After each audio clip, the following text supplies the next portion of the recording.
Hello, everyone. Thanks for joining. My name is Erin. I'm with S Media. For those of you who don't know me, I started my career in automotive well over 15 years ago, which is mind-blowing and very relevant to the topic we're going to be talking about today, which is social media.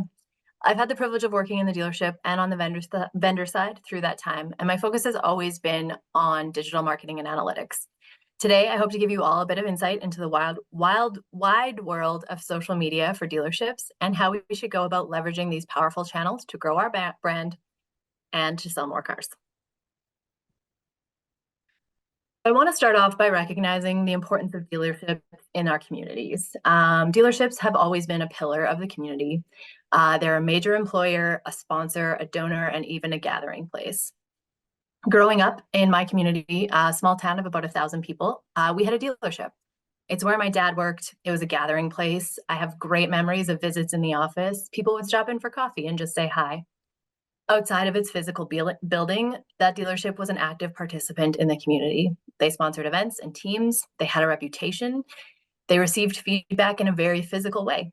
They had a role to play in the community members' lives. As a dealership or business owner in 2024, you have to decide how active to be in your community. And while back then you really couldn't measure the impact or results of your community engagement on your bottom line, you did recognize that it was worthwhile, that investing in your local neighborhood was important. Community in 2024 has changed. Your dealership still has a physical building, and I hope you're still sponsoring teams and events. One of the things I love most about automotive is that there's still a sense of community and connection with customers in the showroom. But we kind of suck at engaging people online. It's 2024. We need to understand that people aren't gathering the way they used to. Your reputation isn't held strictly to word of mouth. Your customers may not drive down to give you a piece of their mind. Thanks to mobile devices, community is happening all of the time, and your customers aren't limited to a physical location. Community is a feeling of fellowship as a result of sharing common attitudes, interests, and goals. It doesn't need to happen in a physical space. Community is happening in online groups all around you, in live streams, and even in the dreaded comments section, thanks to social media. We tend to think of social media as a relatively new thing, but it's not. It's an evolution of community in the digital age. It's evolved and it's going to continue to grow and change. This graph gives me a little bit of a heart attack as social media has been around for my entire career. At one point, we might have said that social media was a young person's game, but we're 20 years in. That's no longer acceptable. I was 20 when Facebook launched to the public in 2004.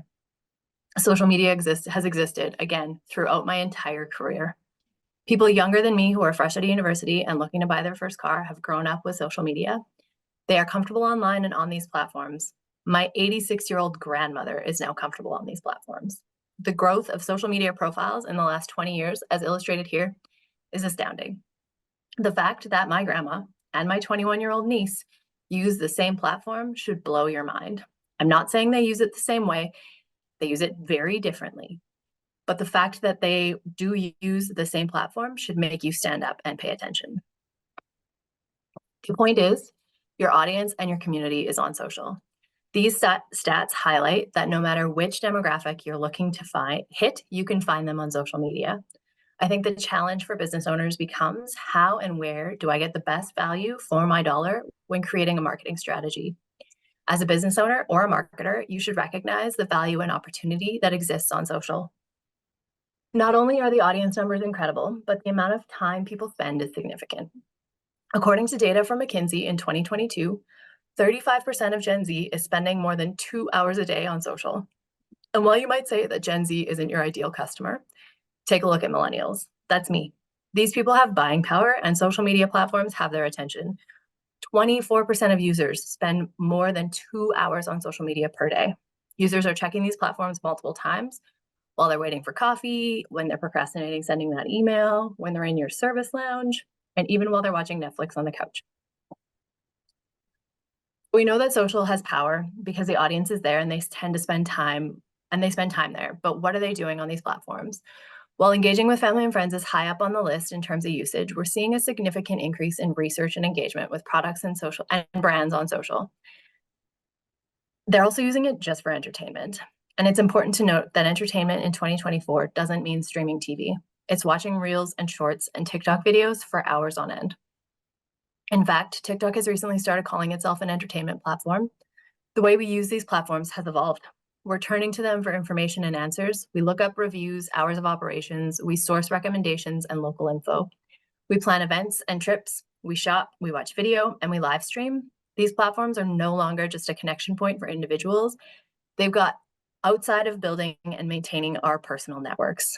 Does anyone remember when we called them social networks? We used the term media now, and there's a reason for that. And you can bet that as we age and see younger demographics mature, these platforms are going to continue to evolve. Gen Z in particular has grown up with these platforms. They're between the ages of 12 and 27 now, and the oldest of them are already buying cars. Have you ever watched a person much younger than you use social media? It's a completely different experience. They're using these apps and platforms for research because it's visual and it's fun. They're using it for communication because their parents aren't there. And they're using it for entertainment because it's available now and in short bursts. So I think at this point you get it. These platforms have millions of users, and those users are local to your dealership. They are your customers. They're using these platforms for entertainment and for research in ways you haven't even considered. They're saying things about you, about your team, your product, and your competitors, and you should be a part of that conversation in a meaningful and planned way. What do? Change your approach. It's 2024. Technology adoption and social media usage changed heavily during COVID, and we're going to continue to see rapid change as Gen Z ages and increases their buying power. We already see headlines about brand loyalty dropping at increasing rates. As consumer and community expectations shift, you have to keep up. You need a plan, and you need to evolve that plan continuously. Continuing to use your social channels the way you have been for the last 10 or 15 years is a waste. Don't take the approach of at least I posted something. It's not enough to have the young sales guy throwing up a couple videos in his free time or the receptionist posting happy customer videos. Those are great, but we need more. And I would highly discourage you from paying a third party to handle your organic social strategy. Social media users know the difference between generic content posted by third parties or content created by AI. You need a strategy and a plan, and it needs to be specific to your dealership and fluid. You need consistency, and you need to leverage and embrace the technology available to you. And please use video. The tools available on your phone to cut and compile video are powerful. Social media channels love video, and so does your audience. If you're actively participating in social channels as a business and a brand, you need to understand what is successful and what resonates with your customers and your community. You'll be able to keep up if you do this as more changes come. You'll be able to make educated decisions about where your audience may go next as channels die off or evolve. The best research is your own, though. Plan, implement, evaluate, and do it again. An evolving social strategy can be incredibly powerful as part of your overall marketing plan and can actually help you sell cars. There should be two components to your marketing plan: sales activation, a more short-term effort focused on simulating sales by identifying in-market shoppers, and brand building, a longer-term strategy designed to create awareness and memory of a brand building incremental impact, which will ultimately produce long-term growth. If you look at the graph on the screen, you can see in red that sales activation in the form of paid efforts or focused on particular inventory or service offering has a very inconsistent impact. As we turn campaigns on or off, change incentives and rates, increase competition in the SEM auction, update budgets, or restrict spending based on inventory levels, we get this peak and valley effect. Most dealerships, with the help of digital advertising companies, are actually pretty good at sales activation. Think paid dynamic ads or service ads focused on immediate impact in terms of leads, phone calls, sales, and ups.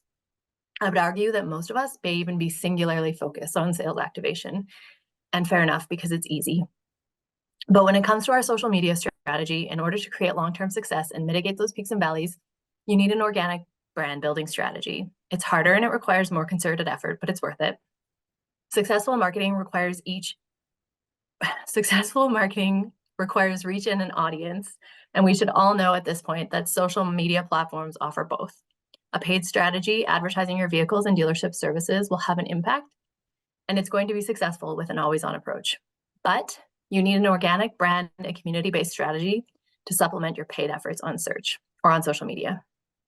Think of brand building activities as a force multiplier on any of your other marketing. If you engage in both sales activation and brand building, you'll level out those peaks and valleys, and your paid advertising budgets are going to be more impactful.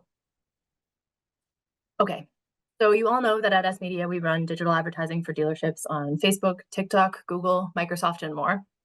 If you're one of our customers, you have the sales activation side of marketing nailed down. Our customer success managers work with you at regular intervals to evaluate metrics and results and optimize campaigns we're running on a regular basis. We'll also make recommendations around your website experience and optimization because we see a lot of websites and we understand the best practices for shopper.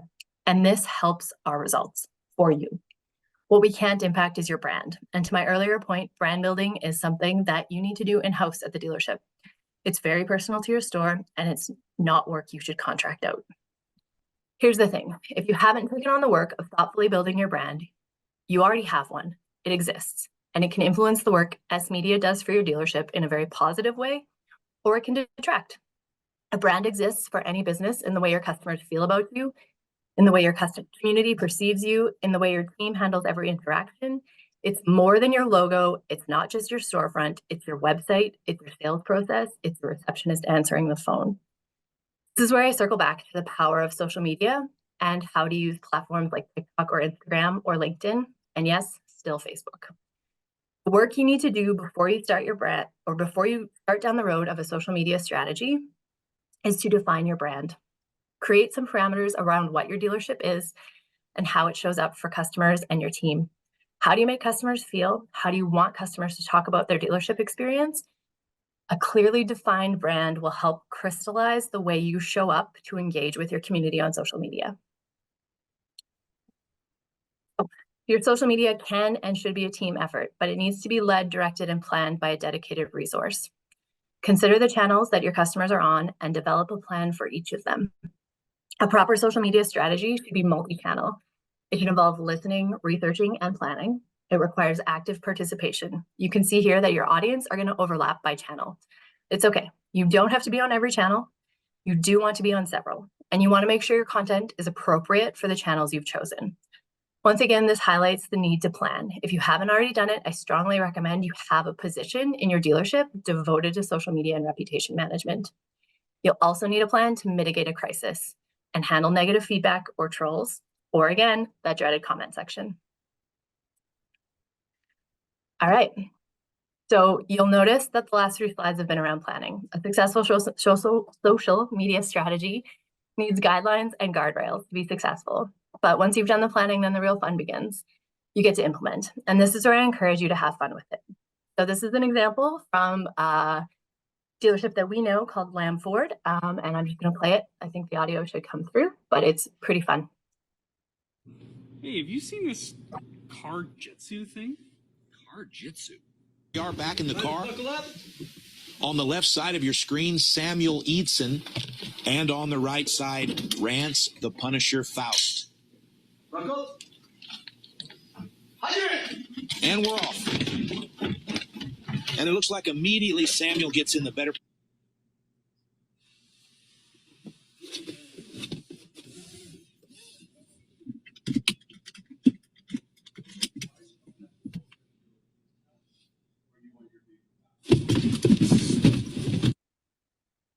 A perfect example of being aware of trends, being aware of what's out there, and then having fun with it. This shows so much character. It helps build relationship with your team and with your customers without even having content or without even having conversation. And if you guys look at the results, they've had so many views on this video, 1,500 likes, 9 comments, 127 saves. 127 people saved this to their phone or to their TikTok reels. When was the last time you had that happen on Facebook or with any of your content? I really think this shows the value of planning. But also, I would encourage you guys to create a variety of content that represents your dealership. Don't feel like you need to be locked into any one content style or format. Diversify. Keep engagement up. It will appeal to a wide range of people, and it's going to allow you to build your own brand. I would also encourage you to take calculated risks. Be ready to hop on new trends like these guys did, and pay attention to what's going on in your community and by extension these platforms. You'll get out what you put in. There are thousands of ways dealerships and your OEMs are using social media to build awareness and their brand. So I'm not going to give you advice on what type of content you need to create or how to do it. You need to find what resonates with your community. Take the time to respond to comments and reviews, engage with your fellow small businesses. They buy cars too. Create conversation and foster community through your channels. Don't take yourself too seriously. Be genuine and show interest in your people. If you do this with a dedicated resource and a plan, you're going to see a return. Hey, have you seen this? And on the topic of return, don't give up. We'll go back to the sales activation versus brand building. Sales activation is going to help you see quick results, relatively, but brand building is your multiplier on those efforts and budgets. Will this sell cars? The answer is yes. Hard but here, measurement is hard and getting harder all of the time. In 2024, none of your marketing or advertising efforts exist in a bubble. What you do in an organic strategy impacts your search and social advertising and vice versa. How you respond to review on Google Business could very well be the piece of information a shopper needed to finalize their service or sales appointment booking. Just because that paid ad resulted in the lead should not mean that you put all of your eggs in that one basket. While you may not be directly involved in the day-to-day of your social media strategy, I encourage you to pay attention. Review content and engagement metrics with your team regularly. Check on review responses, audit customer phone calls and interactions. Keep your team on point as stewards of your brand. Do not check out on this because the conversation will continue even if you're not aware. Return on investment when it comes to social media needs to be measured in terms of reach, activation, and engagement in the immediate term. These numbers will lead to profit down the road, but if you're solely focused on ROI in terms of dollars and cents in the here and now, you'll never build an organic strategy that's worthwhile. Focus on people and engagement, focus on your community, and the results, as always, will speak for themselves. Thanks for joining us. I hope you got some value. Happy to help wherever we can.